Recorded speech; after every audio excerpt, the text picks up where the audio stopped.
योग की जब हम चर्चा करते हैं तो हमारे सामने जो एक ग्रंथ है वो आएगा पतंजलि योग सूत्र।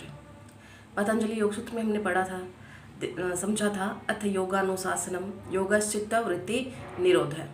ये 2 श्लोक है जो योग को शुरुआत से समझने में हमें सहायता करते हैं। इसके अलावा पतंजलि योग सूत्र में जो पूरा जो उनका जो विषय है उसको 4 भागों में विभाजित किया गया है। चतुष्पाद में उसको विभाजित किया है। जैसे 4 पाद हैं। पहला पाद है उसका समाधि पाद है, दूसरा उसका साधना पाद है, तीसरा विभूति पाद है और चौथा कैवल्य पाद है।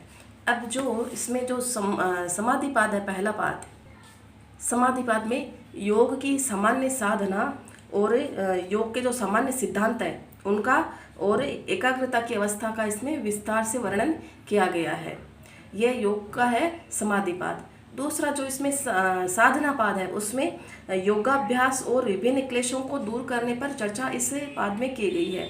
तीसरा पाद है विभूति पाद, जिसमें विभिन्न सिद्धियों व उनका उपयोग के बारे में उल्लेख किया गया। और चौथा है कैवल्य पाद, जिसमें आत्मा की अंतिम मुक्ति और आत्मा की प्रकृति पर इसमें केंद्रित किया गया है। इस प्रकार ये जो 4 पाद हैं वो आत्म साक्षात्कार और आध्यात्मिक विकास पर बल देते हैं। ये पतंजलि का चतुष्पाद विषय है। इसके अलावा जैसे ये मानसिक विकास, शारीरिक विकास है, तो इसमें हम जैसे इसका देखते हैं, हम फिजिकली इसमें क्या कर सकते हैं। तो फिजिकली इसमें एक आसन की बात हम करते हैं। पहला आसन हम जैसे देखते हैं शवासन।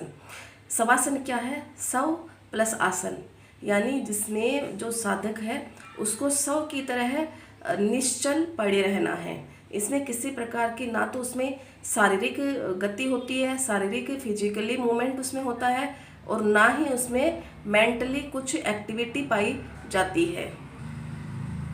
यह शवासन इसलिए भी बहुत महत्वपूर्ण है कि योग में जब हमने देखा है, योग क्या है? योग है अथ योगानुशासनम और योगश्चित्त वृत्ति निरोध है।